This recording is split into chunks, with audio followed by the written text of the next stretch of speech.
მოგესალმებით, თქვენ უსმენთ გადაცემა წიგნებს, რომელსაც რადიო შოკოლადი და ჯეოსელი წარმოგიდგენთ. გადაცემა ეთერში გადის ყოველ ხუთშაბათს საღამოს 6 საათზე, განმეორებით ამავე ღამეს 3:30-ზე, ასევე პარასკევს 1 საათზე და კვირას 12 საათზე. გადაცემები ჩანაწერების მოსმენა რადიო შოკოლადისა და ჯეოსელის Facebook-ის გვერდებზეც არის შესაძლებელი.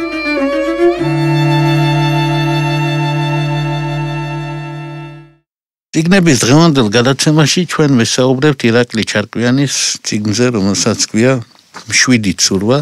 ეს წიგნი წელს 2014 წელს ხელახლა გამოსცა გამოცემლობა ინტელექტმა, მიუხედავად იმისა, რომ იგი იყო უკვე გამოცემული 8 წლის წინ, მაინც ამ წიგნმა მოახდინა ახალი გავლენა და ეს ახალი გავლენა სასიკეთო გავლენა არის, მე ვფიქრობ, იმიტომ რომ წიგნი პოლიგრაფიულად უკეთაა გამოცემული, სხვანაირად არის გაფორმებული და აშკარად, ასე ვთქვათ, აქვს თანამედროვე წიგნის სახე მიცემული უფრო მეტად, უნდა მიულოცოთ გამოცემლობა ინტელექტს და უნდა მიულოცოთ მკითხველებს, რომელთაც მიიღეს ძალიან საინტერესო თანამედროვე წიგნი, რომელიც დღეს დაწერილს უფრო გავს, სხვა შორის ვიდრე 8 წლის წინ დაწერილს და რამდენიმე წლის შემდეგ კიდევ უფრო გასაგები გახდება ჩემი აზრით. და ახლა მოგახსენებთ რატომ. ირაკლი ჩარკვიანს ჩვენ ვიცნობთ როგორც შესანიშნავ ქართველ შემსრულებელს და ქართველ მომღერალს, ქართველ კომპოზიტორს, ქართველ მუსიკოსს და ადამიანს, რომელიც არის რეაქტიული კლუბის, ქართული ეპატაჟის და ქართული სკანდალის და ასე შემდეგ და ასე შემდეგ, ბევრი რამის მამა, რომელმაც აიღო საკმაოდ უცნაური და მოულოდნელი ფსევდონიმი ირაკლი მეფე ჩარკვიანი, რომელიც ჩვენს ქვეყანაში აშკარად, ასე ვთქვათ, ცდილობდა რაღაცნაირად გაერღვია, მე ვიტყოდი, კომკავშირულ პარტიული ერთის მხრივ და მეორე მხრივ რესპექტაბელურ ბანკის მოხელეური რაღაცნაირი, ასე ვთქვათ, ნორმალური ქართული სახე დაერღვია, დაენგრია ის მითი, რომ ქართველები არიან ძალიან მიბმული ამ ცხოვრებას და ეჩვენებინა სულ სხვა განზომილება, რაშიც მას ხელს უწყობდა მისი პირადი ბიოგრაფია, მისი წარმომავლობა, მისი ოჯახი, მისი ძალიან სახელგანთქმული, ასე ვთქვათ, წინაპრები. ძალიან ძნელია დიდი ადამიანების შვილობა, მით უმეტეს ძნელია მათი შვილიშვილობა და ასე შემდეგ, მაგრამ ირაკლი ჩარკვიანი არავის არ დარჩა ვალში და დადგება დრო, როცა იტყვიან, რომ კანდი ჩარკვიანი იყო ირაკლი ჩარკვიანის ბაბუა და არა პირიქით. შვილიშვილიდან აზომავენ. არ ვიცი მოსეთოიძეზე იმავე სიტყვიან თუ არა, შეიძლება კი, იმიტომ ესენი მისი ბაბუები გახლავენ მამის და დედის მხრიდან და ეს არის გელა ჩარკვიანის ვაჟი. ყველა შემთხვევაში ასეთი კაცისგან შეგვეძლო მიგვეღო ძალიან დაკომპლექსებული ახალგაზრდა ადამიანი, რომელსაც ბაბუის და ბაბუების და მამის ჩრდილში ძალიან გაუჭირდებოდა. მაგრამ ირაკლი ჩარკვიანი ამისთვის არ იყო დაბადებული. ეს იყო განსაკუთრებული აფეთქების, განსაკუთრებული იმპულსის კაცი, რომელმაც ახსნა თავის რომანში და ახსნა ძალიან გულწრფელად თუ რანაირად ჩამოყალიბდა ის როგორც პიროვნება. რა თქვა მან.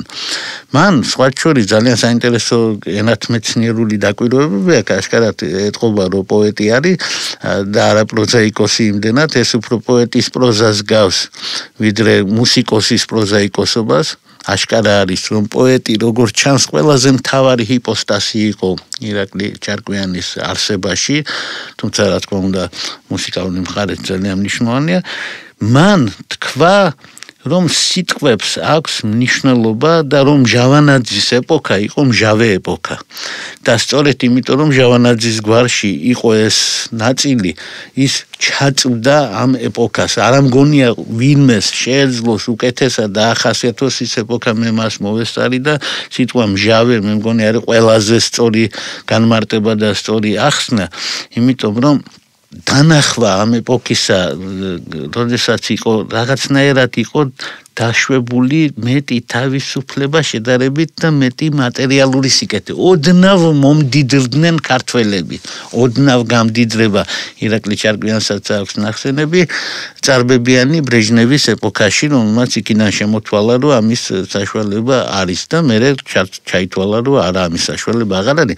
და მერე არის ნახსენები, კიდე სხვა ლიდერები ძალიან ნახსენები ბუნებრივია შევარდნაძეც, მაგრამ განსაკუთრებით საინტერესო როლი ერგო პატია პატიაშვილს. პატიაშვილის ეპოქა არის დაკავშირებული ანჰიდრიტის შემოსვლასთან ქართულ სინამდვილეში, ხოლო ვინც არ იცის იმ ადამიანებისთვის ვიტყვი, რომ ანჰიდრიტმა შეცვალა ასე ვთქვათ სიცოცხლისადმი დამოკიდებულება იმ თვალსაზრისით, რომ ადრე ოპიუმი დამოუკიდებლად მიიღებოდა გადამუშავების გარეშე და აფეთქებდა დაახლოებით 200 ახალგაზრდა იმსხვრპლა საქართველოში.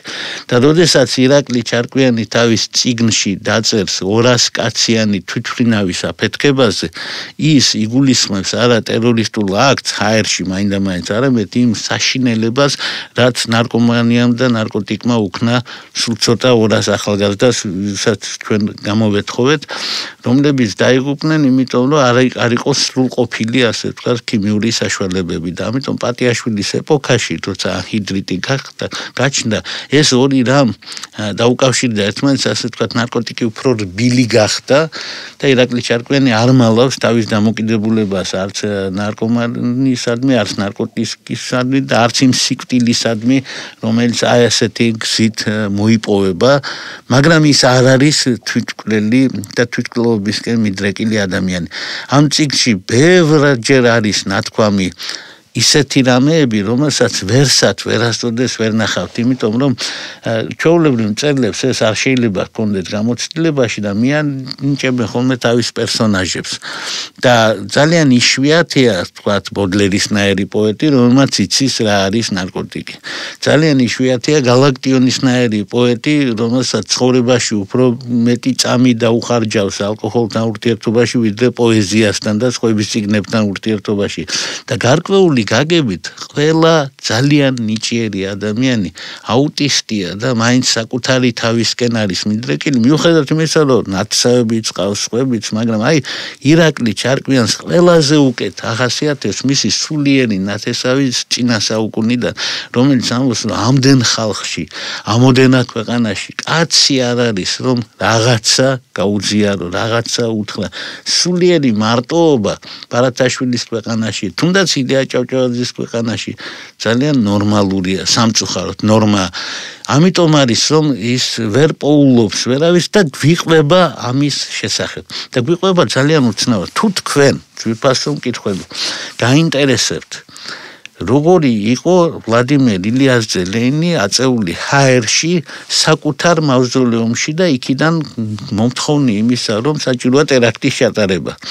და თუ კი იგი თავის სიტყვებს განმარტავს იმით, რომ იცით რა ეს უნდა ჩატარდეს, იმიტომ იმათ და სადღაც ზევით მიუთითებს, მასზე ზემოთაც არიან რაღაც ძალები, იმათ ასე სურთ და მიუხედავად იმისა, რომ ვისაც ამას ეუბნება, ის იმ წუთას თითქოს თვითმფრინავში ზის და იქ არ უნდა იყოს ამ მავზოლეუმში, მაინც არ შემიძლია ხალხის აფეთქება უპასუხებს და არა მე არავის არ მოუკლავ და გამიშვიდ და გამოდის წითელ მოედანზე, რომელსაც ძალიან იოლად ცნობს ქვაფენილი, სხვა ჩვენს ირაკლი ჩარკვიანმა მოსკოვში იცხოვრა ერთხანს და ბუნებრივია, ამიტომ ძალიან კარგად იცნობს გარემოს და ძალიან საინტერესოდ აღწერს მას.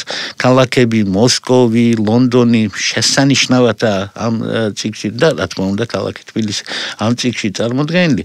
და მიუხედავად იმისა, რომ ადამიანი გააღწევს ამას, მიუხედავად იმისა, რომ ადამიანს არ უნდა ამის გაკეთება, ბოლოს და ბოლოს აღმოჩნდება თავის მშობლიურ ქაბულში კაცი, რომელსაც ქვია რუმი და რომელიც არის, ასე ვთქვათ, ამ რომანის მეორე გმირი, არის ირაკლი ჩარკვიანი ერთი პერსონაჟი, მეორე პერსონაჟი არის ტერორისტი რუმი, იქაც არ მოასენეს ვლადიმერ ილიასძე ლენინი, რომელიც როგორც მერე გაირკვევა. ნამდვილი ლენინი კი არ არის, არამედ არის მათი ბავშვობის მეგობარი, რომელსაც უბრალოდ ადრე გაცივდა თმები, რომელსაც სიყვარული ლენინს ეძახიან და ჩვენ ხვდებით, რომ აქ ყველაფერთან ერთად დელირიული, ფსიქოდელიური არევაც გვაქვს სპეციალურად, ასე ვთქვათ. ეს არის ის თრობა არანარკოტიკული მართალია ამ შემთხვევაში ესაა თრობა სიტყვებით, რომელსაც შეუძლია მეტაფორები გააცოცხლოს. ვიღაცა გავს ლენინს, ის გახდება ლენინი, რახან გახდება ლენინი, ის აღმოჩნდება მავზოლეუმში, რახან ამაღლებულ სიტყვის, ამიტომ უნდა აფრინდეს და სხვა. ლიტერატურაში ეს მოსული ამბავია მოგეხსენებათ, იმიტომ რომ მელქიადესმაც, როდესაც აფრენა დააფრინდა, მანამდე შოკოლადი მოსვა და აფრინდა, ეს გასაგებია, ისე რომ აფრინდეს, გაუგებ მეგობრებარი, მაგრამ შოკოლადს მოუსვამს, რა თქმა უნდა აფრინდება. აი ესა ასე ვთქვათ ის მწერლობა, რომელიც ირაკლი ჩარკვიანის ლიტერატურაში გამოჩნდა. თავი მოიყარა მე-20 და 21 საუკუნის მწერლობის ძირითადმა მომენტებმა. ეს არის ასე ვთქვათ გაქცევა რეალობიდან, ეს არის ფანტასტიკური ფენტეზის ელემენტები, ეს არის მაგიური ელემენტები, მაგიური რომანიდან, სამხრეთ ამერიკულიდან, ცოტა ევროპულიდან, ეს არის გოთური რომანის რაღაცა ის ნაწილები, რომელიც ჩვენს ლიტერატურაში არასოდეს არ ყოფილა, ეს არის სიტყვებთან შეთამაშება და სიტყვათა თამაში, რომელიც საერთოდ აკრძალული იყო ჩვენს ლიტერატურაში, მე მგონი პოეზიის გარდა, ყოველ შემთხვევაში ჩვენი პროზაიკოსები ამას არ მიმართავდნენ და ეს არის საკუთარი მეს უხვად და ურცხვად და მე ვიტყოდი უშიშრად გამოფენა იმ წერლისგან, რომელსაც ამის ფანტასტიკური უნარი აღმოაჩნდა. ამიტომ მე ვფიქრობ, რომ ირაკლი ჩარკვიანის ეს რომანი არის ის წარმატება, რომელიც მას გარანტირებულად მოუტანს ადგილს ქართულ ლიტერატურაში, მიუხედავად იმისა, რომ მას დამკვიდრებული აქვს თავისი ადგილი ქართულ ცხოვრებაში სხვა სფეროდან. და მე მინდა დაუბრუნდე მის იმ სიტყვებს, რომელსაც ჩვენ ძალიან ხშირად ვიმეორებთ. ირაკლი ჩარკვიანმა თავისი ქვეყნის სახელით და თავისი სახელით თქვა, რომ ჩვენ მოვიგებთ ომს. იმ ვითარებაში, როდესაც ჩვენ ომები ჩავატარეთ მე-20 საუკუნეში და მხოლოდ 1919 წელს მოუგეთ პატარა ომი სომხეთს და იმის მერე ყველა ომი წავაგეთ, თუ არ ჩავთვლით საბჭოთა კავშირის მიერ ფაშისტთა მოგებულ ომს, რომელშიც ჩვენ რაღაც მონაწილეობა მივიღეთ, მაგრამ საქართველოს სახელით ჩვენ წავაგეთ შიდა ომები, ეს ბუნებრივია. მიუხედავად ამ წაგებებისა, ეს სიტყვები ირონიულად არ ჟღერს. არც ირაკლი ჩარკვიანისთვის არ ჟღერდა ირონიულად და გაგიკვირდებათ და ეს წიგნი, ეს მშვიდი ცურვა არის არა მარტო ადამიანის ცურვა, რომ მიადგეს რაღაც გაღმა ნაპირს, რომელზეც გალაქტიონმა დაგვისახა, ასე ვთქვათ, რომ არის სადღაც განათებული გაღმა ნაპირი, საიდკენაც უნდა მისწრაფოდე. ეს ამავე დროს არის საქართველოს როგორც ხომალდის ცურვა რაღაც მიმართულებით. ეს წიგნი იმიტომ ხდება დღეს პოპულარული, საქართველოს მართლა გაცურა რაღაც მიმართულებით. მე არ მინდა ახლა ძალიან პოლიტიკურად დავასრულო და ვთქვა, რომ 27-ში ხელს რომ მოვაწერთ ასოცირების ხელშეკრულება, ამაზე დაწერა ირაკლი ჩარკვიანმა წიგნი, რა თქმა უნდა არა, მაგრამ 27-ში რომ საქართველოს ხელს მოაწერს, ეს ის ტრაექტორია, რომლისკენაც მშვიდი ცურვით მიყავს საქართველოს ამ ავტორს ირაკლი ჩარკვიანს. რადიო შოკოლადი და ჯეოსელი წარმოგიდგენთ ლევან ბერძენიშვილის საავტორო გადაცემას წიგნები. ახლა კი ტრადიციულად მოვისმინოთ ახალგაზრდების აზრი ირაკლი ჩარკვიანის ამ რომანის შესახებ. ახალგაზრდებს გავესაუბრება ჩვენი პროდიუსერი გიორგი ჭეიშვილი. თეთრხალიანი ჟურნალისტი. მშვიდი ცურვა აღმოაჩინე სტუდენტობისას, უცნაური იყო, რადგან ირაკლი ჩარკვიანის მუსიკა მოსმენილი მქონდა, თუმცა არ ვიცოდი თუ რა მქონდა დაწერილი და ეს წიგნი რო აღმოაჩინე, და საინტერესო იყო, მაშინვე რა თქმა უნდა დავიწყე კითხვა და მოლოდინს გადააჭარბა, იმიტომ რომ დიდად მისი მუსიკის ფანი არ ვიყავი, მაგრამ როგორც მწერალი ამ წიგნის მერე გავხდი. პირველი შეგრძნება, რაც მქონდა წიგნის წაკითხვის, ეს იყო თავისუფლების შეგრძნება. მივხვდი, რომ ეს არის წიგნი, სადაც რომელიც გარდა იმისა, რომ გრძნობ კარგად ავტორის რაღაც სრულ თავისუფლებას, შენს განთავისუფლებს. ეს იყო ჩემთვის ძალიან მაგარი. თან იმ პერიოდში, როცა სტუდენტი ხარ, 1000 რამით თავი გამოჭედილი და ეს იყო ერთგვარი რაღაც გახსნა ჩემი როგორც პიროვნების და სრულიად განსხვავებული რამ, რაც კი მანამდე მქონდა წაკითხული. ლაშა ქავთარაძე, მაგისტრანტი. ეს წიგნი პირველად რო წავიკითხე, ვიყავი სტუდენტი. აი ზუსტად იმ პერიოდს დაემთხვა, როცა ახალგაზრდაცვლილი იყო და ბუმი იყო ამ ტყდარი, ასე ვთქვათ, ირაკლი ჩარკვიანთან დაკავშირებით. ვერ მოვიტყვევი და ვერ ვიტყვი, რომ არ დიდი თაყვანისმცემელი ან მისი სიმღერების ან სხვა რამე ტიპის შემოქმედების, მაგრამ ეს წიგნი რო წავიკითხე, მივხვდი რატომ მოწონს ზოგადად ჩარკვიანი. პირველი წიგნი იყო, რომელზეც გამიჩნდა შეგრძნება, რომ შეიძლება წიგნი იყოს სამაგიდო, ასე რომ ვთქვათ. მუდმივად განცდა, რომ აი შენთვის ნაცნობ რაღაცებზე გელაპარაკება, თან ძალიან ბევრი სიახლე არის და რაღაცა მთელი წიგნის განმავლობაში გაგსურვილი რომ გვერდზე გედოს ბლოკნოტი ან რვეული და ამოიწერო რაღაც ფრაზები ამ წიგნიდან. ორი რამით იყო განსაკუთრებული, ერთი რომ მხატვრული ღირებულება ჰქონდა და მეორე რაღაც დოკუმენტური ღირებულებაც ჰქონდა, იმიტომ რომ აი ეს მე-20 საუკუნის მეორე ნახევრის სული, ასე რომ ვთქვათ, მოიტანა აბსოლუტურად ავთენტურად და ბუნებრივად. კიდევ ერთხელ მოგესალმებით ძვირფასო რადიო მსმენელებო, შეგახსენებთ რომ მიმდინარეობს გადაცემა წიგნები, ლევან ბერძენიშვილის საავტორო გადაცემა და დღეს ჩვენ საუბრობთ ირაკლი ჩარკვიანის რომანზე მშვიდი ცურვა და მოწვეული ყავს სტუმრად ძალიან სპეციფიკური სტუმარი ყავს იმ თვალსაზრისით, რომ იგი ერთდროულად არის როგორც ქართველი ინტელექტუალი, როგორც ძალიან ცნობილი ქართველი მოღვაწე და ამავე დროს უნიჭიერესი ქართველი ადამიანი და ყველაფერთან ერთად შეთავსებით ის არის მეფე ირაკლის მამა. ბატონი გელა ჩარკვიანი, ბატონ გელა მოგესალმები, ძალიან დიდი მადლობა მინდა გითხრათ ჩვენ სტუდიაში სტუმრობისთვის. ჩვენ უნდა ვისაუბროთ თქვენი ვაჟის წიგნზე, რომელმაც ააფორიათა საქართველო თავის დროზეც, როცა გამოვიდა, მაგრამ ხელახლა ააფორიათა წელს, ვინაიდან ყველაფერთან ერთად იგი აღმოჩნდა ერთ-ერთი ყველაზე პოპულარული და ყველაზე საყვარელი ნაწარმოები, იგულისხმება წიგნის სახელად მშვიდი ცურვა, რომელიც 8 წლის წინ გამოიცა, მაგრამ წელს ხელახლა გამოსცა გამოცემლობა ინტელექტმა, თან ახალი გამოცემა ძალიან სასიამოვნო არის ყველანაირი თვალსაზრისით, მათ შორის პოლიგრაფიული თვალსაზრისით და სავსეა იგი ირაკლი ჩარკვიანის, მისი ოჯახის, მისი მშობლების, მისი დიდი პაპების, მისი შვილების, მისი მეუღლეების სურათებით და მისი მეგობრების სურათებით, რამაც მე ვფიქრობ წიგნი კიდევ უფრო გაამდიდრა. ამ წიგნზე საუბრის დაწყება შეუძლებელი არის იმის გარეშე, რომ ვთქვათ, რა ფენომენი იყო ირაკლი ჩარკვიანი. თქვენთვის ალბათ არ არის ადვილი, მაგრამ ვიცი რომ მოგწევიათ ამაზე საუბარი, მინახავს თქვენი დიდი და ვრცელი ინტერვიუ ირაკლისთან შეფარდებაში. როდესაც ჩვეულებრივ არის ასე, რომ შვილი არის მაგარი და მამა ისე რა, მაშინ საუბარი უფრო კარგად გამოდის, რომ როცა მამაც მაგარი არის, ბაბუაც მაგარი იყო და შვილიც მაგარია და იმის შვილიც მაგარი იქნება. ასე დროს ყოველთვის უფრო რთული საუბარი გამოდის, იმიტომ პიროვნებები ეჯახება ერთმანეთს.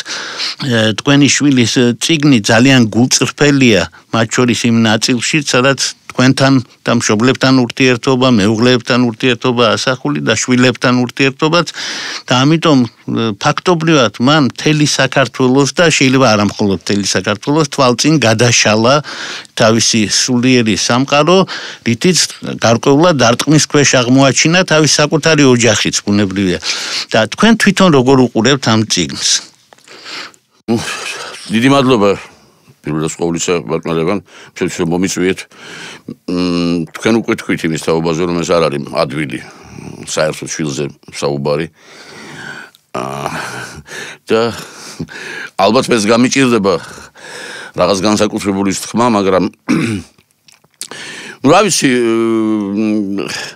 ისეთ მშობლებს ყოველთვის უნდათ რომ შვილი იყოს რაღაც ძალიან სტაბილური ინჟინერი, მენეჯერი, ექიმი, სტაბილური სამსახურით, მატრიმონიულად ძალიან სტაბილური, ერთი მეუღლით და ასე შემდეგ, მაგრამ ასე ყოველთვის არ გამოდის. კი გვინდა ჩვენ ესე და ყველა მშობელს ასე უნდა, ჩემი ჩათვლი და ჩემი გარდაცვლილი მეუღლის ნანას ჩათვლი ჩვენც ასე გვინდოდა. მაგრამ ასე არ გამოვიდა ირაკლი ჩარკვიანი. მე რა გვრჩება ერთი რომ შევეგუოთ ამ ასწრს და პირიქით ვიამაყოთ კიდეც, იმიტომ რომ მართლაც მე მომეწონა ძალიან თქვენი ინტროდუქცია, როგორც შეიყვანეთ ესე იგი ეს თემა და მართალი ბრძანეთ, მან სწორედ ააფორიაქა ყველაზე კაი სიტყვა და ჩვენს ოჯახიც აგვაფორიაქა ხოლმე არაერთხელ, იმიტომ რომ მოგეხსენება თქვენ ხო თქვით რომ მან თავისი სულიერი სამყარო გადაშალა და ესე იგი აი ყველას დაანახა და რაღაცა ბუნებრივია საშიშროება შეუქმნა ყველას თავის თავსას და ჩვენს. მართალი ბრძანდებით ასე იყო ჩვენი ცხოვრება, არ იყო მარტივი ირაკლისთან ერთად. ეს მარტო ლიტერატურას არ ეხება. ის მუსიკაში საკეთებდა ამას და იქაც ცოტა უცნაურობა ჰქონდა, იცით, ერთის მხრივ იყო ძალიან კარგი მელოდისტი და შეეძლო ძალიან კარგი მელოდიის წერა და წერდა ამ სიმღერას. მეორე საკეთებდა ესე იგი ამ ეპატაჟურ ისეთი ტიპის გარღვევებს, რომელიც შეიძლება მნიშვნელოვანი იყო როგორც გარღვევა, იმიტომ რომ ის გზას უკვალავდა რაღაცას. მაგრამ უსიამოვნებებს ბევრს აწყდებოდა. თქვენ შეგახსენებთ, რომ მისი ერთ-ერთი სიმღერა რაღაც პარლამენტშიც იყო, თუ გარჩეული არ იყო ბოლომდე და კარგია მე მგონი ზურაბჟვანიამ შეაჩერა ეს ყველაფერი, მაგრამ ისე იყო და იქ ლაპარაკი იყო იმას, რომ ის საჩიჩროებას წარმოადგენს. ისე რომ ჩვენთვის არ იყო ადვილი ბატონო ლევან, რაც შეეხება წიგნს, მე უნდა გითხრათ, რომ ეს წიგნი ბევრჯერ მაქვს წაკითხული. რატომ ჩვენ ციკლის შემდეგ, ირაკლის ციკლის შემდეგ, რომელიც 2006 წელს მოხდა 24 თებერვალს ჩვენ წავედით ლონდონში და იქ მე დაბადების დღეს და მისი გარდაცვალების დღეს ისე არ გადიოდა, რომ მე არ წამეკითხა წიგნი, იმიტომ რომ ამ წიგნს აქვს ერთი თვისება. ისეთ აი როგორც ირაკლი მეტყველებდა ისეა დაწერილი. ხო და გეჩვენება, მამას ეჩვენება, რომ ელაპარაკები მას ისეთ გესაუბრება ამის შესახებ.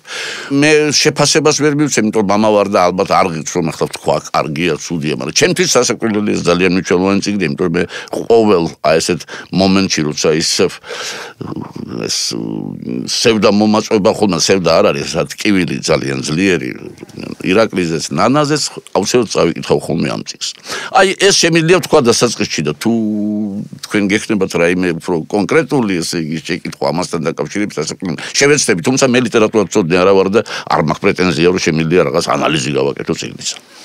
მე უნდა გითხრათ ბატონ გელა, რომ ეს წიგნი არის შესანიშნავ და საინტერესო ჰარმონიაში ყველაფერი იმასთან, რაც დღეს იწერება მსოფლიოში. ეს ძალიან თანამედროვე წიგნია. აგერ ახლახან გამოიცა და საქართველოშიც გამოიცა მაგალითად ხარუკი მურაკამის წიგნი კაფკა პლაჟზე. კაფკა გაგიკვირდება და იაპონელი ბავშვის არჩეული სახელი აღმოჩნდება და მაგ წიგნში ასეა დაწერილი, რომ კენტი თავები არის ერთ ადამიანზე, ხოლო ლუწი თავები მეორე ადამიანზე და ეს ორი ბედი ერთმანეთისკენ მიიწევს და სადღაც შეხვდება. გასაოცარია, ახლა მე ვერ ვიტყვი, რომ ხარუკი მურაკამიმ რამე მოიპარა ირაკლი ჩარკვიანისგან. ვერც ბატონი ირაკლი მოახერხებდა ამას ხარუკისგან, იმიტომ იმანაც გვიან დაწერა ეს. თითქმის ერთდროულად წერდნენ და სხვა, მაგრამ ნამდვილად ამ წიგნშიც, ამ შესანიშნავ წიგნში, რომელსაც ქვია მშვიდი ცურვა, აქაც არის ორი პერსონაჟი, რომელიც ჩვენ ძალიან კარგად ხვდებით, რომ ერთი პერსონაჟის ორი ინკარნაცია, რომლითაგან ერთი მუსიკოსი არის, ხელოვანია და ირაკლი ჩარკვიანია, ირაკლი მეფე ჩარკვიანია, ხოლო მეორე არის რუმი, მის მიერ მოფიქრებული, მისი ალტერ ეგო, სხვა ადამიანი, სხვა ადგილას დაბადებული, ქაბულში დაბადებული, სხვა ბედის მქონე, სხვა საქმის გამკეთებელი, მაგრამ ჩვენ კარგად ვგრძნობთ, რომ ეს ორი ხვედრი, ერთი ხვედრია. რაღაცნაირად, ჩემი აზრით, აქ თავი მოიყარა ადამიანის ორმაშინაგანმა სამყარომ, რომელზეც ფროიდი ამბობდა, რომ ერთი ეროტოსტატულია და მეორე თანატოსტატური, ერთი არის მიდრეკილი სიცოცხლისკენ და გამრავლებისკენ და მეორე სიკვდილისკენ და უბედურებისკენ და ეს ორივე ერთი ადამიანია და ირაკლი ჩარკვიანმა ეს როგორც ხელოვანმა ბევრჯერ დაინახა, განსაკუთრებით ეს მის სიმღერებში იგრძნობოდა, მაგრამ აქ დაიდო წიგნად და პირველად ჩვენ ასეთი წიგნები არ გვაქვს ქართველებს, ახლა თანამედროვე წერლობა იწერება, მაგრამ აი ასეთი გაორება, როდესაც აშკარად მუსიკალურად ერწყმის, როგორც ლაიტმოტივები ცალ-ცალკე მიდიან და კონტრაპუნქტულად გადაიკვეთებიან ერთ წერტილში, მოულოდნელ წერტილში და გააერთიანებთ მათ ჩვენი ყოფილი ქვეყნის დიდი ბელადი ვლადიმერ ილიაშვილის ლენინი, რაც არის სრულიად მოულოდნელი სახე და ძალიან საინტერესო არის ამ თვალსაზრისით და თქვენ ორ ირაკლის იცნობდით, აი მეორე ირაკლის, რომელიც აქ რუმის სახითაა წარმოდგენილი, რომელსაც შეუძლია რაღაც ღილაკსტითი დააჭიროს და 200 კაციანი თვითმფრინავი ააფეთქოს. აი ეს დამანგრეველი ძალა მასში მართლა იგრძნობოდა. როგორც ჩანს იყო მართლაც იცით რა თქვენ ახლა ისე დახატეთ ეს სურათი რომ ჩემთვისაც რაღაც ბევრი რამ ნათელი გახდა დიდი მადლობა მინდა ამისთვის გითხრათ იმიტომ რომ ასე არ დამინახია მეც მიუხედავად იმისა რომ საკვირია მეც ხედავდი როგორც ალტერ ეგოს ესე იგი რუმის და კიდე საინტერესო იყო თქვენ აი ამ თვალსაზრისით ალბათ ეს ცოტა სხვა პლანია მაგრამ მაინც საინტერესოა ის რომ თავისთავად რუმი რო აიღო ირაკლიმ ეს მოხდა სადღაც უნდა დაიწყო დაახლოებით 2003 წელს რა 2000 და უნდა ამთავრო 2005 წლის როგორც წესი ყოველთვის ზუსტად უნდა დაამთავრო 9 სექტემბერს დაამთავრო 9 სექტემბერს მაგრამ სინამდვილეში მერე მოხდა უცნაურობები ამასთან დაკავშირებით იმიტომ რომ 2007 წელი იუნესკომ გამოაცხადა როგორც რუმის წელი 2007 წელს ესე იგი ამერიკის ყველაზე პოპულარული პოეტი გახდა რუმი და სწორედ 2007 წელს ოქტომბერ-ნოემბერში კვირეული ირანმაც ჩაატარა რუმის. ესე იგი მე იმას არ ვამხარ რუმი ყოველთვის იყო ჯალალედინი რუმი დიდი პოეტი, მისტიკოსი და ახლა სუფია, მაგრამ თავისთავად როგორ დაემთხვა ეს ყველაფერი. ხა მე არ ვლაპარაკობ კიდე სხვა დამთხოვებზე, უფრო ყოფითი ხასიათისა, იმიტომ რომ ისიც უნდა გითხრათ რომ თუ გახსოვთ ესე იგი პერსონაჟი ცხოვრობს ბეიკერ სტრიტზე. უცნაურობა, მაგრამ მე როცა გამაგზავნეთ ლონდონში, აი ამ ხელა ლონდონში დამასახლეს ბეიკერსტრის. ხო და ეს უკვე შემთხვევითობაა შეიძლება, მაგრამ ალბათობების თვალსაზრისით მაინც საინტერესოა. და ახლა რაც შეეხება იმ აი მე ვიტყოდი იმ მეორე ნაწილს, რომელიც ანტიუტოპიის ტიპისაა, რა თავისთავად, ესე იგი, აი ეს მომავლის ხედვა, ეს რაღაც ეს რასაც ეძახის ის ახალ პოეზიას ან აქტიურ პოეზიას. რა ვიცი, ირაკლში იყო ეს დესტრუქციული, მაგრამ უფრო ახლა თანატოიდური ახსენეთ თქვენ თანატოიდური რაღაცა ირაკლში იყო უფრო თვითმკვლელობისკენ მიმართული. ესე იგი, არა სხვებისკენ, მაგრამ თავის სიცოცხლეც მიმართ მას ეს ჰქონდა. ნუ ახლა ისიც უცნაურია, ხო ხედავთ იქ ამბობს პირდაპირ რომ იმ ანტიუტოპიურ აი ფუტუროლოგიური ფანტაზირება როცა აქვს, ესე იგი, იქ 44 წელი იქნება ბოლო წელი. და ნუ მართალია იქ აწყნარებს ყველას რომ არაფერია ეს სხვა განზომილებაში გადავალდა და ასე შემდეგ, მაგრამ თვითონ 44 წელს გარდაიცვალა. ესე იგი, ეს ყველაფერი და დესტრუქციული რასაკვირველია ქონდა სხვების მიმართ ეს არ გამომჟღავნებულა არსად, მაგრამ აი თავის მიმართ ყოველთვის ქონდა და ჩვენ ეს შიში ამისა ქონდა. ხან მისი აი იქამდე რო ვახსენეთ თქვათ ეს ეპატაჟი ზოგჯერ ასეთი პროტესტის ნიშნები და ეს ყველაფერი ზოგჯერ უანცუდად თავდებოდა. ირაკლი ჩვენ ერთი სამჯერ ყავს მოყვანილი სახში, აი განადგურებული ნაცემი. ახლა თუ არ გინდა რომ გცემონდა რაღაც დესტრუქციული რაღაცის არა გაკარა მოერიდები ამ ყველაფერს. ამას არ ქონდა ეს. ის იყო საოცრად ნუ ჩვენ ვამბობთ რომ თამამი იყო, მაგრამ ეს მხოლოდ სითამამი არ არის, ალბათ ღრმათო ჩავხედოთ. ყოველ შემთხვევაში იმას თუ ჩაეხედა ვინც ამ ვის გაორებაზეც თქვენ საუბრობდით, არა, ის ალბათ დაინახავდა კიდე რაღაცას. იყო ეს. იცით, წიგნში არის ერთი შესანიშნავი, ძალიან საინტერესო ეპიზოდი, რომელსაც გარკვეულად ისტორიული მნიშვნელობაც აქვს, იმიტომ რომ მოხსენიებულია, რომ სადღაც ესე იგი შავი ზღვის პირას, როგორც ჩანს ლიძავაში, 3 ახალგაზრდაა ერთად და ამ 3 ახალგაზრდიდან დღეს ახლა აღარც ერთი აღარ არის ცოცხალი და ერთი არის გეგა კობახიძე, რომელსაც ქართველი ხალხი კარგად იცნობს როგორც ყველაზე ნიჭიერ ახალგაზრდა მსახიობს, რომელიც მერე აღმოჩნდა თვითნავის დამტაცებელთა შორის და მისი ბედი ძალიან მძიმედ გადაწყდა. მეორე არის მერაბ კოსტავას ვაჟი ირაკლი კოსტავა, ასევე ტრაგიკული პიროვნება, რომელმაც ასე თქვა კაშნეთი ჩამოიხჩო თავი და უმძიმესი მომენტია და მესამე არის ირაკლი ჩარკვიანი, რომელიც რა თქმა უნდა ამ სტრიქონებს რომ წერს, თორსა ლაპარაკობს მაშინ ვინ წარმოიდგენდაო რომ ერთი იქ აღმოჩნდა, რა თქმა უნდა იმ თვითნავის ამბავში, რომელიც ამ ნაწარმოებშია გეგა კობახიძე და მისი ბედი და ის ბიჭები, რომლებიც ეს რა თქმა უნდა იგულისხმება, მაგრამ მე ასე ვფიქრობ, რომ რა გინდა უცნაური იყოს იმ 3 კაცში, რომელიც იქაა დახატული, სიცოცხლის ნიშანს და იმათ დამკავებელს ამ დედამიწაზე, ამ ნიშანს კისრულობს ირაკლი ჩარკვიანი. იმიტომ იქ ითქმება მთავარი სიტყვები, თუ ეს არ შეიძლება არ გვახსოვდეს, რომ რომელიც ხსნის წინვალეთ ირაკლის შემოქმედების ერთ-ერთ ყველაზე მაღალ მწვერვალს, რომელიც 1000 წელი გავადა, ქართველები კიდევ იმღერებენ და მოისმენენ იმ სიმღერას, რომელსაც ქვია მე გადავცურავ ზღვას.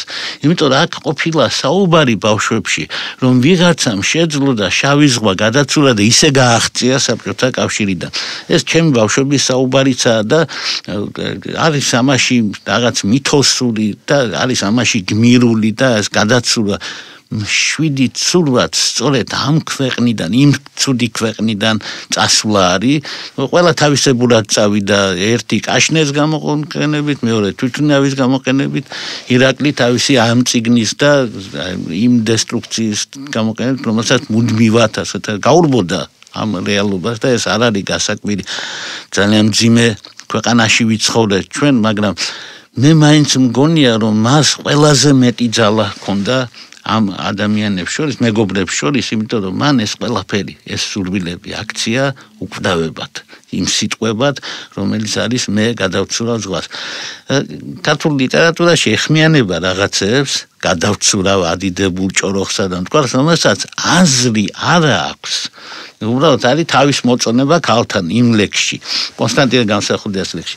და მოულოდნელად შეძინა აზრი ირაკლი ჩარკვიანის შემოქმედებაში და ამ წიგნშიც. მე ვიცი, დაახლოებით ხვდები, რამ გამოიწვია დღევანდელი აღფრთოვანება წიგნით. საქართველოს სულ უფრო და უფრო ემსგავსება იმ ხომალდს, რომელიც სადღაც მართლა მიემართება, იმიტომ რომ დიდხანს ბორიალობდით, მე მგონი ერთ ადგილას. ეხლა რაღაცა მიმართულება თითქოს ჩნდება და ახლა დაგვჭირდა ირაკლი ჩარკვიანი და ასეთნაირად დავიბრუნეთ, იმიტომ რომ მისი მუსიკა ყოველთვის არის, მაგრამ ეს წიგნი ძალიან გვჭირდება. მე მინდა დაგეთანხმოთ, რომ ეს მისი ხმა ისმის აქ.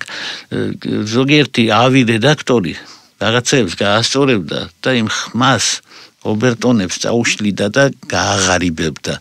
აქ ერთი-ორი გრამატიკული შეცდომა არის, რომელიც ასეც უნდა იყოს, იმიტომ რომ ეს ხიბლი აქვს მას, ასე ლაპარაკობდა, ასე წერდა. მე ეს მომეწონა ძალიან. ბევრი რამ არის აქ ძალიან საინტერესო, ერთი კითხვა უნდა დაგისვათ. ირაკლი ჩარკვიანის ერთ-ერთ ყველაზე ცნობილ სიმღერაში ნათქვამია, რომ მეო დავიბადეო იმ დღესო, კვირა დღესო, როცა მამაჩემი ინდოეთში გაემგზავრა. ეს ნათქვამია ინგლისურად, ბევრმა ინგლისური ვისწავლეთ მაგ ლექსის გამო, თავის დროზე მახსოვს. ეს მართალია, მაგრამ არა, ეს მე მართლა წავედი ინდოეთში, მაგრამ ეს არ ემთხვევა დაბადებას. ესე იგი, მაგრამ მან საერთოდ თქვენ აი ახსენეთ ის გრამატიკული თქვა შეცდომა და საერთოდ უზუსტობა ირაკლის ახასიათებდა რაღაცეებში. აი, თქვა ისიც რა არ მიაჩნდა იმდენად მნიშვნელოვნად სიზუსტე. საერთოდ ხა ჩემგან განსხვავებით მე რაღაც უფრო ისეთი აპოლონიური ტიპის რაციონალური უფრო ისეთი ადამიანი ვარ და ეს იყო უფრო დიონისური, დასაკვირველია ტემპერამენტით, სხვა ადამიანი იყო და მისთვის ამას იქ არის მართალი ბრძანდებით, ესე იგი გრამატიკული და არის ზოგჯერ ისეთი ფაქტობრივი შეცდომებიც. მაგრამ იმიტომ კი არა რომ მას ეს არ აინტერესებდა ეს სუმასი თუ იყო, მას მიაჩნდა რომ ეს მეცნიერულ დაშრომებში სხვა არის, მაგრამ ეს მხატვრულში მას არ მიაჩნდა რომ ეს ძალიან ისეთი მნიშვნელოვანი საკითხია. მაგრამ ეს არ იყო თქვენი შეკითხვა მგონი, არა? თქვენ კარგად პასუხობთ, იმიტომ რომ მე გკითხეთ მართლა იმ დღეს გაემგზავრეთ თუ არა და იმ დღეს არა. გასაგებია რომ პატარა მისტიფიკაცია აქვს. 68 წელს წავედი და ის დაიბადა 61-ში, მაგრამ რატომღაც დააკავშირა, რატო იცით? ეხლა როცა მე ჩამოვედი ინდოეთიდან, რასაკვირველია ირაკლი იყო 7 წლის ბიჭი. ხო და მე მახსოვს რომ რაღაც იქ ქუჩაში ნაყიდი რაღაც ისეთი უცნაური 1-2-3 სათამაშო ჩამოვიტანე და ხა მასზე რაღაც უდიდესი შტაბიჭილება მომხდარა, იმიტომ რომ ახლა ეს იყო რაღაცა ნიანგი, რომელიც ხელს რომ მოუჭედი დახტოდა, რაღაცა უცნაური ისეთი ქაღალდის ნიანგი იყო რაღაცა და აი ამ ინდოეთმა თავისთავად და მე აღფრთოვანებული ვიყავ რაღაცა ეს ზღაპრიც ტიპის ქვეყანა, ზღაპრიცეულია რაღაცა ეს ქვეყანა და მართალია ძალიან ღარიბი, ძალიან მძიმე ყველაფერი, მაგრამ ეს ძალიან გავს იმ ხატებს, ხატები რაც რომელსაც ესე იგი ბავშვობაში ღებულობს ზღაპრებიდან აღმოსავლეთ ზღაპრებიდან მე ზოგჯერ არ მჯეროდა რომ სინამდვილეში ვარ ესე იგი ხალხს რო უყურებდი იმას და ეთყობა იცით ეს ჩემი მონაყოლი ეს სათამაშოები რაღაცნაირად იმდენად ძლიერად იმოქმედა ბაზზე რომ მან წარმოიდგინა რომ მაშინ დაიბადა როდესაც მე წავედი ინდოეთში მაგრამ სინამდვილეში ეს არის ეს მით უმეტეს საინტერესოა რომ რომანში პერსონაჟები ორივე იბადება ერთ დღეს წელი ემთხვევა იმას რაც რეალურად არის მაგრამ ამავე დროს ეს არის კოსმონავტიკის დღე თითქოს ის დღე როცა გაგარინი გაფრინდა კოსმოსში და ამას მნიშვნელობა აქვს იმიტომ ხა აერში წყდება ბევრი რამ და იქიდან გადმოხედა სამყაროს აი მაგ წუთას თბილისში ირაკლი და ქაბულში რუმი დაიბადა თითქოს რუმი ტერორისტი რომელიც არის პოეტის რეინკარნაცია ირაკლისა და ჯალალედინ რუმ დიდი პოეტის და მე როცა ვკითხულობდი ახლა ვიცი ირაკლის დაბადების დღე და ვიცი რომ ეს აპრილში არ არის მაგრამ ვგრძნობდი რომ ხატრულად ეს იმიტომ ვკითხეთ იმიტომ რომ იგრძნობა რომ ირაკლისთვის არის ცალკე მიდის ხატრული დრო რომელსაც უფრო დიდი მნიშვნელობა აქვს ვიდრე რაღაცა ყოფით რეალობებს ეს ჩემთვის ნაცნობი არის იმიტომ რომ ჯერ კიდე არისტოტელემ თქვა რომ ცხოვრება არადამაჯერებელია ხოლო ლიტერატურაში ყველაფერი უნდა მოხდეს დამაჯერებლად ან ალბათობით ან აუცილებლობით მაგრამ ისე რომ ჩვენ ეს დავიჯეროთ ცხოვრება ასეთი არ არის და ამიტომ უფრო დასაჯერებელია რომ თქვენ ინდოეთში იმ დღეს წახვიდეთ როცა საჭიროა და იმ დღეს დაიბადა როცა მან აბსოლუტურად მართალი ბრძანდებით ხო მისთვის ეს ცალკე პლანი იყო აბსოლუტურად და ცალკე მიდიოდა ის დრო და როგორც თქვი და ის სიზუსტე ასეთი მეცნიერული ის მისთვის საერთოდ დამახასიათებელი არ იყო და ნუ ისიც ის საერთოდ უნდა ვთქვა რომ როგორც ადამიანი ირაკლი არაფერზე სხვაზე არ ფიქრობდა გარდა რაღაცის შექმნით. აი ბავშვობიდან დაწყებული ესე იგი ირაკლის არ ქონდა არც რაღაც პრაგმატული მოსაზრებები არც არაფერი. ეს ცოტა მძიმე იყო ჩვენთვის, იმიტომ რომ როგორც გითხარი დასაწყისში მშობლებს ცოტა სხვა უნდათ ხოლმე, მაგრამ ფიქრობდა მხოლოდ შემოქმედებაზე. აი ამ რაღაც ვარიანტების გენერირებაზე ყოველთვის და მათ შერჩევაზე მუდმივად ესე იგი ან მუსიკაზე თავიდან ლიტერატურაზე ფიქრობდა სხვათა შორის. ესეც საინტერესოა რომ მან 70-იანების ბოლოს აი თემი მისი ლექსები მან ისეთ კლასიკურ მანერაში წერდა. პირველი მოთხრობები რომელიც გამოვიდა საბჭოთა დროში გამოვიდა მისი მოთხრობები და დიდი მადლობა მინდა უთხრა ამ ადამიანებს რომელმაც მაშინაც იგი მხარი დაუჭირეს ცისკარმა დაბეჭდა მაშინ და პირველი და მერე გამოვიდა წიგნი რომელსაც ერქვა ძველი სათამაშოები მერე მთლიანად გადაერთო მუსიკაზე და აი უკვე ბოლოსკენ ეს უკვე 21 საუკუნის გარიზრაზე უკვე დაიწყო კვლავ წერა, იმიტომ რომ მიაჩნდა რომ ეს რაც აქვს უნდა რაღაცნაირად გადმოიტანოს. ნუ ისე კი ამბობს იქ რომ ტრილოგია უნდა იყოს, მაგრამ ვერ გეტყვით ამასაც ისე პირობითად ამბობს თუ სინამდვილეში აპირებდა. ნუ ალბათ რომ ეს ხოვრა დაწერდა ტრილოგიას. იცით მე მგონია რომ ჩვენ რა თქმა უნდა ბევრი დავკარგეთ იმით რომ არა გვაქვს ტრილოგია, ბევრი დავკარგეთ იმით რომ არ არის ირაკლი ჩარკვიანი ცოცხალი, მაგრამ ყოველთვის როცა არის ლაპარაკი რომ აი მეორე მესამე წიგნი უნდა ყოფილიყო და ხოი რავდენი სიკეთენი დავკარგეთ ჩვენ ბარათაშვილზე რაც ითქვა ყოველთვის გძნობ რომ არის რაღაც გარკვეული სიყალბე ამაში სინამდვილეში რაც მას უნდა და ეთქვა რაც მას უნდა და გააკეთებინა მან მოასწრო და გააკეთა ესაა ბედნიერება ასევე მე მინდა ახლა მე შევხედრი ვარ და ვიცნობდი ირაკლი ჩარკვიანს და ახლობლები და მეგობრები ჩვენ არ ვიყავით უბრალოდ ერთხელ ეს გადაცემაში მოხვდით ერთად რუსთავიორზე და მაშინ გავისაუბრეთ და ძალიან დიდი შტაბეჭდილება დატოვა ჩემს სულ სხვანაირი კაცი აღმოჩნდა ვიდრე ეს ეკრანიდან ჩანდა ახლა ეს სულად გასაგებია მაგრამ მე მინდა მას აი საიდანაც საშუალება არის მიულოცო ის ამბავი რომ სოფლიოში არავინ არ გაპატიებს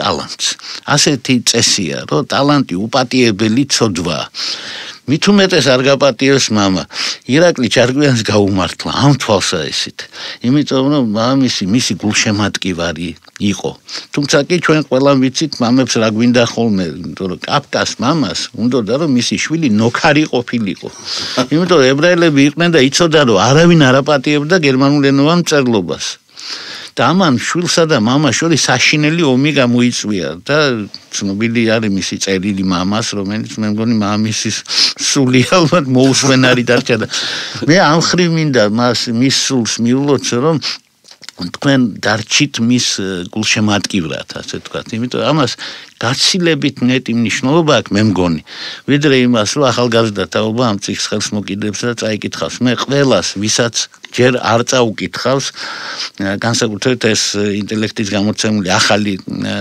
ვერსია, სადაც ყველა აბსოლუტურად იგივე ტექსტია, უბრალოდ გამოცემის დონე არის სხვანაირი და სხვა წიგნია და ჩვენ ვიცით წიგნში ამას რა მნიშვნელობა.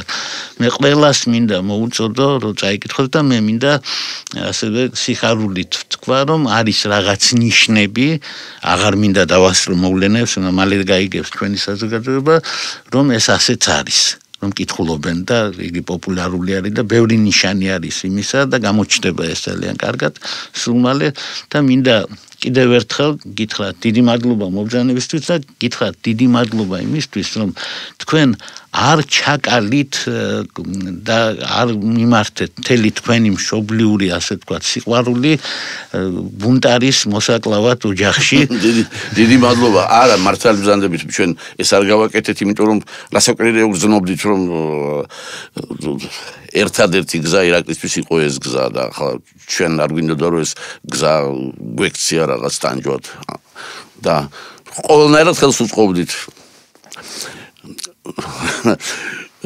მატერიალურად გითხარით რომ ესე იგი ეკონომიკური თვალსაზრისით ეს იყო აბსოლუტური პროფანი და ილუზიები ქონდა მხოლოდ და ნუ ამიტომ ყოველნაირად უწყობდით ხელს და ისიც თქვი თავიდან რომ ნუ როცა ის ირაკლი ჩარკვიანი მე რაღა რჩება ერთადერთი რჩება რომ ვიამაყო იმით და დიდი მადლობა მინდა გითხრათ თქვენ იმიტომ რომ თქვენ ძალიან ბევრი ესე იგი ისეთი კუთხით დამანახეთ ირაკლი რომელიც ჩემთვის ძალიან სასარგებლო იქნება მადლობა დიდი მადლობა მიმდინარეობს გადაცემა წიგნები ჩვენ უსმენდით ბატონ გელა ჩარკვიანს რომელიც საუბრობდა ირაკლი ჩარკვიანის წიგნზე მშვიდი ცურვა რადიო შოკოლადი და ჯეოსელი წარმოგიდგენთ ლევან ბერძენიშვილის საავტორო გადაცემას წიგნები დასკნის სახით შემიძლია ვთქვა რომ ირაკლი ჩარკვიანის წიგნი მშვიდი ცურვა არის თანამედროვე ქართული ლიტერატურის ერთ-ერთი ყველაზე უცნაური, ყველაზე გამომწვევი, საკმაოდ ეპატაჟური და თამამი წიგნი, რომელიც ამავე დროს არის, ასე ვთქვათ, ნაპატიევი თავიდანვე, ვინაიდან ავტორი ცოცხალი აღარაა. მე წარმომიდგენია რა ხდება იმ დროს, როდესაც ასეთი გულახდილობები არის გადმოცემული წიგნში, რა ხდება ავტორის მიმართ, ჩვენ ეს ბევრჯერ გვინახავს საქართველოში, საკმაოდ სკანდალური ქვეყანა ვართ ამ თვალსაზრისით და ეს ის ქვეყანა, სადაც შეიძლება მწერალს გზაზე დახვდნენ და ასე შემდეგ, ანუ მარტო ილია ჭავჭავაძეს არ გულისხმობ, რომ ესაც გზაზე დახვდნენ, სხვებსაც ხდებიან ხოლმე გზაზე და გალაქტიონმა რომ თქვა, რომ წიწამურში რომ მოკლეს ილია, მაშინ ეპოქა დასრულდა დიდიო, ის აღმოჩნდა არა ერთჯერადი გასროლა, არამედ როგორც საერთოდ ხდება ეს პოეზიაში, ეს აღმოჩნდა მრავალჯერადი გასროლა. ანუ საქართველოში წიწამურთან ხშირად ხდებიან ხოლმე ილიას. ანუ საქართველოს იმის ბედიც აღმოაჩნდა, რომ ილია ებადება ხოლმე, რა თქმა უნდა, ყველა ერთი სიდიდის არა, მაგრამ იმის ბედიც აღმოაჩნდა, რომ დახვდებიან ხოლმე იმ ილიას და ყველა სხვადასხვა რამეს ემართლებიან, არავისთან არასოდეს არ არიან მართალი, მაგრამ მაინც. და ამ წიგნში ავტორმა დაგვიხატა ძალიან თავისებული სამყარო, სხვა შორის წიგნი იწყება შესანიშნავი ურთიერთობით ადამიანსა და მის საუკეთესო მეგობარ, ჩვენი მოდგმის საუკეთესო მეგობარ ძაღლს შორის და ის არის სიჩუმისადმი დადგული რაღაცა ძეგლი, როდესაც ადამიანი და ძაღლი უგებენ ერთმანეთს იმდენად, რომ ძაღლი, რომელიც ჩვეულებრივ სუბუქად ძილში ლაპარაკობს და ახლა გაჭრილად ლაპარაკობს სათქმელ ტექსტს, იწყება ასე იმიტომ რომ დამთავრდეს ისე როგორც დამთავრდება ის იმით რომ მოხდება დიდი აფეთქება და ჩვენ ყოველთვის ვიცით რომ აფეთქება არ არის დასასრული აფეთქება არის დასაწყისი დღეს ეს უკვე მეცნიერულად ვიცით რომ ჩვენი სიცოცხლის გაჩენა არის დიდი აფეთქების ნიშანი ამ წიგნშიც მოხდა ეს აფეთქება არის ის სიმართლე რომელიც მაგალითად ირაკლი ჩარკვიანმა თქვა ნარკოტიკებთან თავის დამოკიდებულების შესახებ მან თავი დაიცვა სხვა ბრალდებისგან რაშიც ბრალი ედებოდა თუმცა კი ეს თავდაცვაც ძალიან თანამედროვე არის იგი აბსოლუტურად ლიბერალი არის იმ პოზიციებზე, რომელმაც ძალიან ასე აღელვა საქართველოს, მაგრამ ამავე დროს ამბობს თვითონ მას რა დამოკიდებულება აქვს და იგი იყო ასე ვთქვათ, ეგრეთ წოდებული straight პირდაპირ ორიენტაციის კაცი იყო, მაგრამ ყველაფერი შესანიშნავად ესმოდა, მაგრამ ამ ნაწილში არაო, მაგრამ იმ ნაწილში ჩემთან მიმართებაში მართალი იყვნენ, რომ რაღაც ურთიერთობა და მთელი თაობის დამოკიდებულება აჩვენა. მე ძალიან გამიხარდება თუ ამ წიგნის ერთ-ერთი დამსახურება ისიც იქნება, როგორ მოვცილდებით ამ უბედურებას, იმიტომ რომ ირაკლი ჩარკვიანი წიგნს რომ წერს, ეს მიზანი მას აქვს, ეს მიზანიც იქ აშკარად ჩანს. ჩვენ გვინდა უკეთესი ცხოვრება, რომ შვიდად გავცილოთ, ჩვენ არ გვინდა აფეთქებით გაქცევა ამ ქვეყნიდან და ის არ გაიქცა მაშინ, როდესაც მისი მეგობრები გაიქცნენ. ეს ძალიან მნიშვნელოვანია. ირაკლი ჩარკვიანი ვერ დარჩა ცოცხალი, ვინაიდან ასეთი ტიპის ადამიანისთვის მან იმაზე მეტიც კი იცოცხლა, ვიდრე შესაძლებელია. მე ვერასოდეს ვერ წარმომიდგენია ვერც მოხუცი ბარათაშვილი, ვერც მოხუცი ვლადიმერ ვისოცკი და ვერც მოხუცი ირაკლი ჩარკვიანი. იმიტომ რომ ამათ შორის არის რაღაცა საერთო და ამ საერთო ნაწილს ქვია ეს წიგნი სწორედ. ეს წიგნი გადაუშლის ქართულ ხალხს იმას თუ რა იყო და როგორი იყო ირაკლი ჩარკვიანი.